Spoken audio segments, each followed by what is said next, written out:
Hello everyone, welcome to my YouTube channel Judy's World. আজি মই তোমালোকক idioms আৰু verb phrase দিবলৈ গৈ আছো। Actually idioms বা verb phrase বিলাক আমি make sentences মানে বাক্য বনাবলৈ ব্যৱহাৰ কৰো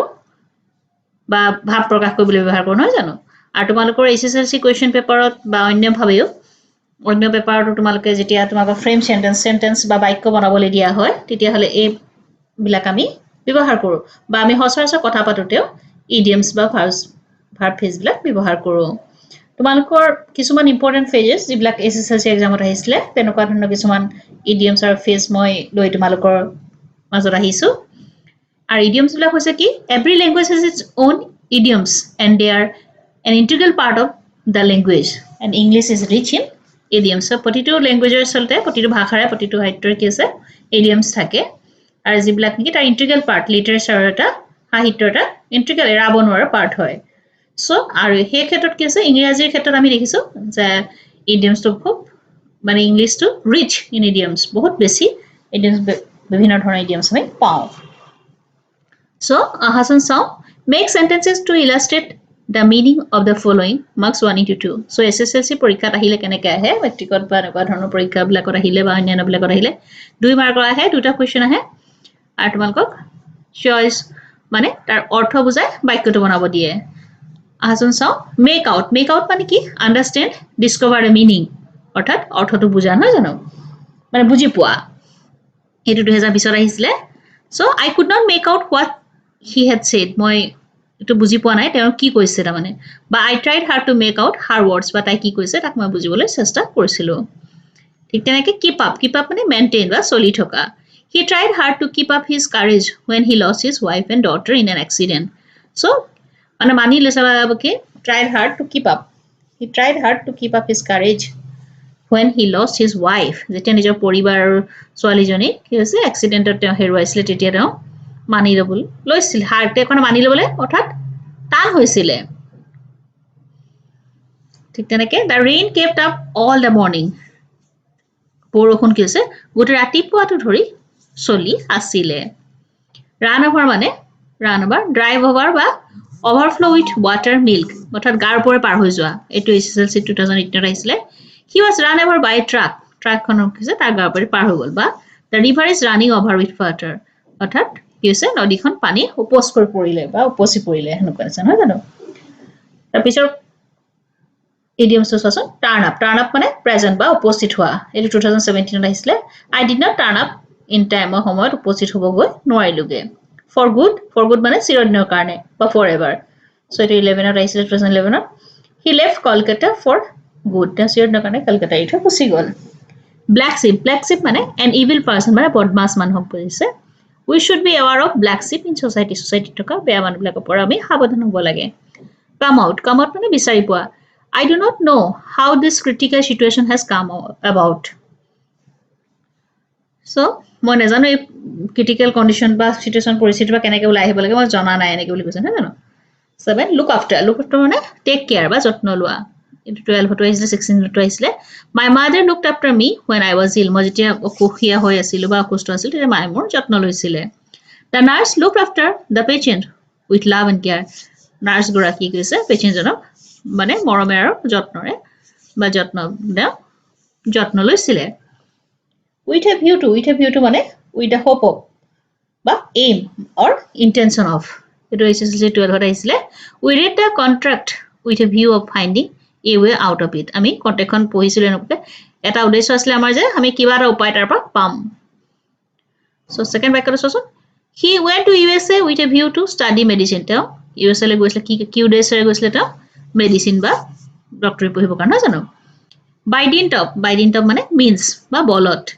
he had got to where he was today by dint of his sheer hard work তেওঁ এই অৱস্থাত যে এই অৱস্থাত থকাৰ কাৰণে কিছে তেওঁ কিছে এই পজিশনটো একাৰণে পাইছে যে তেওঁ মানে কষ্টৰ বিনিময় বা কষ্টৰ বলত তেওঁ এই পজিশন পাইছে যেটো পজিশনত তেওঁ এতিয়া আছে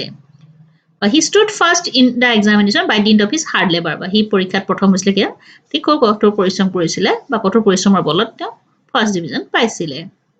with flying colors মানে with great success very well he passed the exam with flying colors so পৰীক্ষাটো খুব ভালকৈ পাছ কৰিছিলে all in all মানে কি বাৰু সৰ্বে সৰ্বা নহয় জানো সুপ্ৰিম SSLC 2013 ত আহিছিলে আৰু 15 ত আহিছিলে the manager is all in the office বা God is all in all ভগৱান সৰ্বে সৰ্বা father is all in our family দেউতা আমাৰ পৰিয়ালত সৰ্বে সৰ্বা 12 look into মানে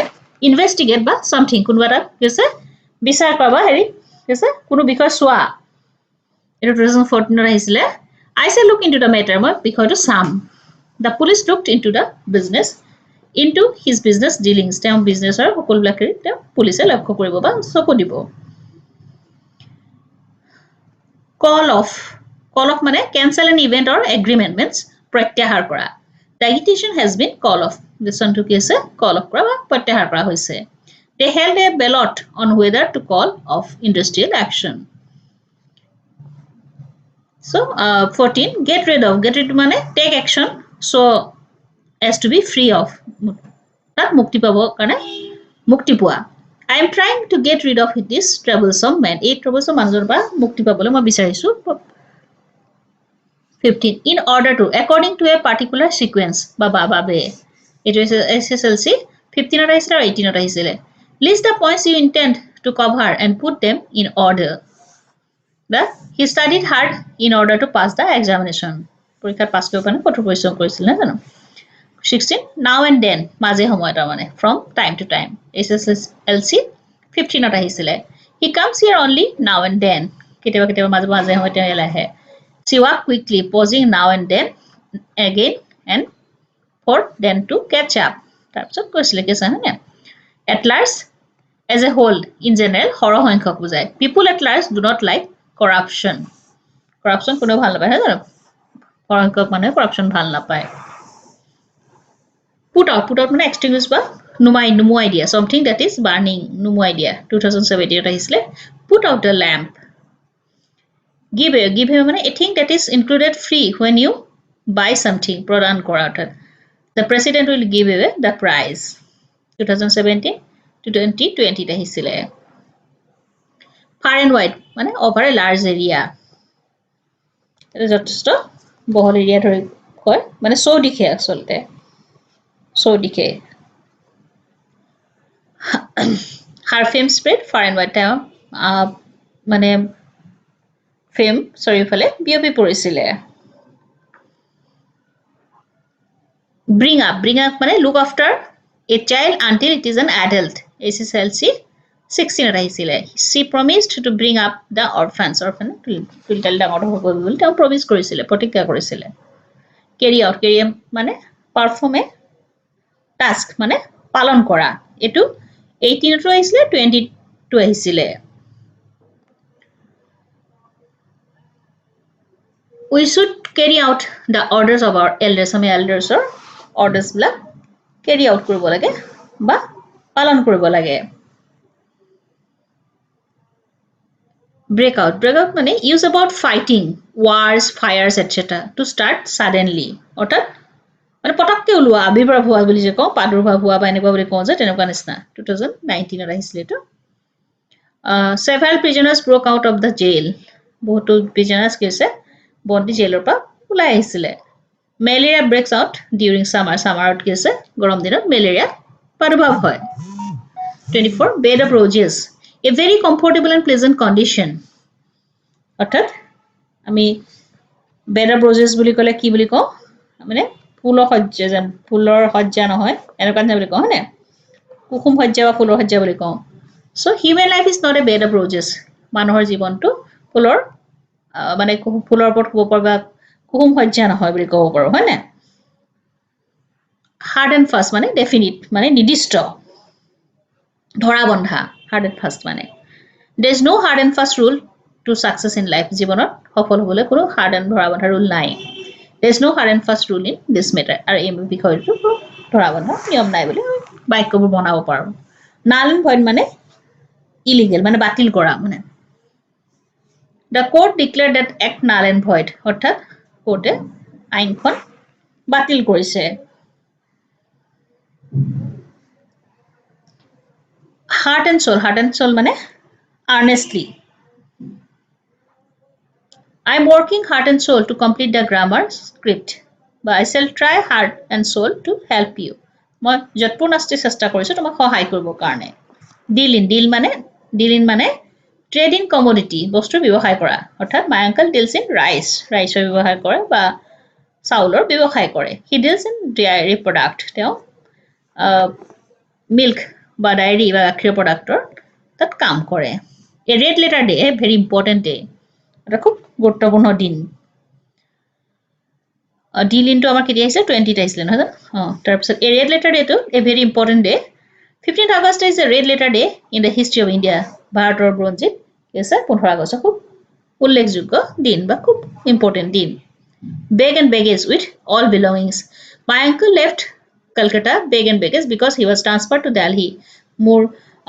আংকল বা খুৰা কি হৈছে কলকাতাৰ পৰা বেগ আৰু বেগেজ মানে সকলোবিলাক বস্তু লৈ গুচি গৈছিলে ক'লে কাৰণ তেওঁ কি আছে দিল্লীলৈ ট্ৰান্সফাৰ হৈছিলে